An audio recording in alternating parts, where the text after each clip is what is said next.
Well, ouch. The truth is, I like to be prepared, don't you? Savings accounts, life insurance. When things go wrong, we often think, what went wrong? This isn't how I planned for things to be. And so this parable hits very close to home. And what kind of a message is this anyway? Be prepared. Hang on to your oil. Remember, only a fool gives it away. That's depressing. It kind of sounds like Jesus has been bought out by corrupt politicians, like somebody got to him.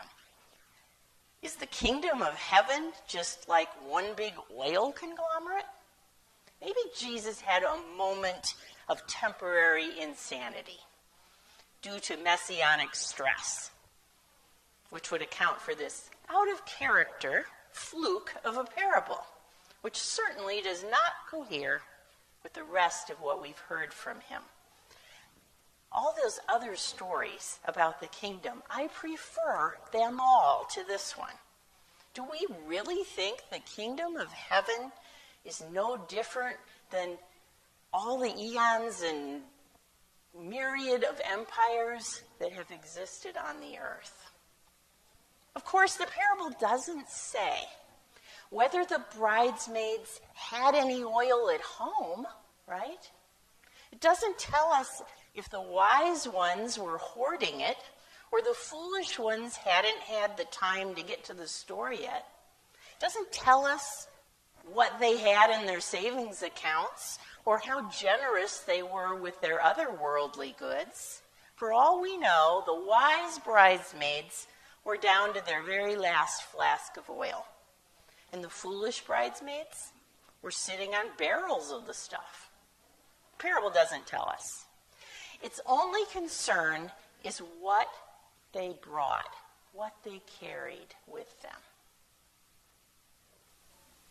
It doesn't say a word about motives.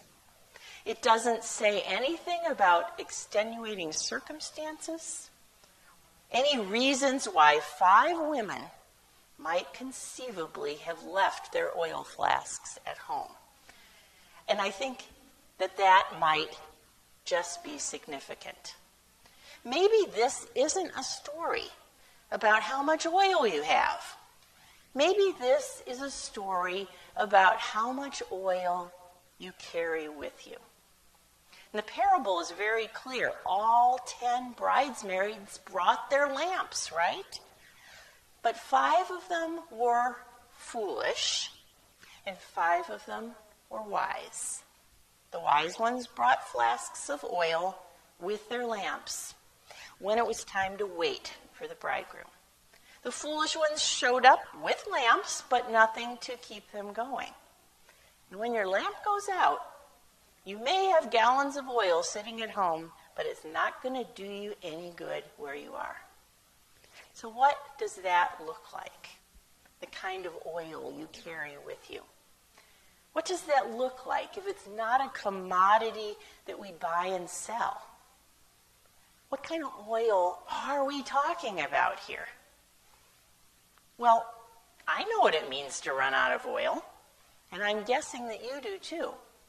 Your kid walks into the kitchen at 5:30 and says, "What's for dinner?" And you say, "Meatloaf." And your kid says, "Again?" And suddenly there's fire blazing out of your eyes and smoke coming out of your mouth, right? And when you've finished ranting, the kid looks at you calmly and says, "Let me guess, you're out of oil." It's fairly simple. When the arrow on the gas tank says empty, you're going to run out of gas. If my 2-year-old granddaughter doesn't get a nap, she's going to crash. When you haven't had a conversation with your spouse in 3 weeks that hasn't revolved around carpooling logistics, your marriage is getting dry. If you've worked 80 or more hours in a week for longer than you care to remember, your relationships are going to suffer. It's not really anything we can avoid. There are some kinds of fuel that just aren't negotiable. If you eat junk food for 20 years, your body will let you know about it eventually. There are also some kinds of oil that you can't borrow from someone else, okay? There are some kinds of preparation only we can do ourselves. There are some reserves that no one else can build up for us. You can't borrow someone else's peace of mind. You can't borrow their passion for God. You can't say to your friend, "You have such a happy marriage. Could you give me some of that?" It doesn't work. You have to find it yourself. You have to figure out what fills you up spiritually. And then make sure you have some to carry along with you along the way, every single minute of the day. Because that's how often you're going to need it. And then here's the thing. You're going to run out. Time will run out. The hour will get late. Everyone will get sleepy. We all doze off. All those bridesmaids did. We all put it off. We all say, one of these days, I'm going to quit working so hard. Going to put in that quality time with my kids. Wasn't there a Cat Stevens song about that? One of these days, I'm going to stop just writing a check, and I'm going to really get involved down there at that shelter. We all doze. We all put it off.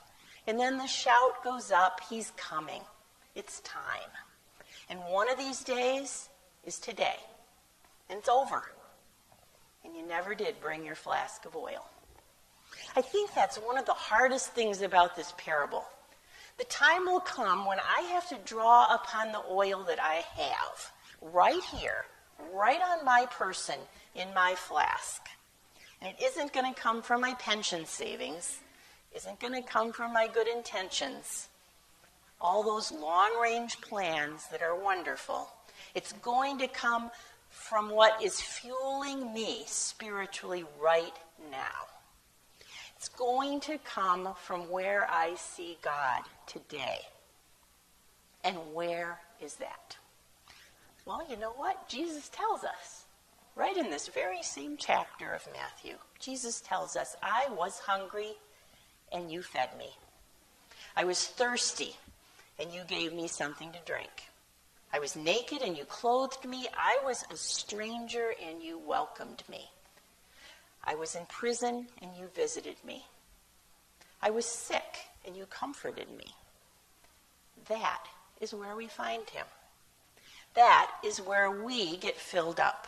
And that is where we gather the fruits of the Spirit, the love, the joy, peace, patience, kindness, generosity, faithfulness, gentleness, self-control. All of those things that we can't check out of the library. We can't borrow from our neighbors or the person sitting next to us in Bible study. Here's the deal. We don't fill our lamps because we're afraid to get locked out of the kingdom of heaven. No, you just stop at the filling station and fill your flask and take it with you, not because we're afraid, but because we can't wait to meet the bridegroom. We fill it out of joy. We keep it filled out of joy. That is a motivation I can get behind. Amen.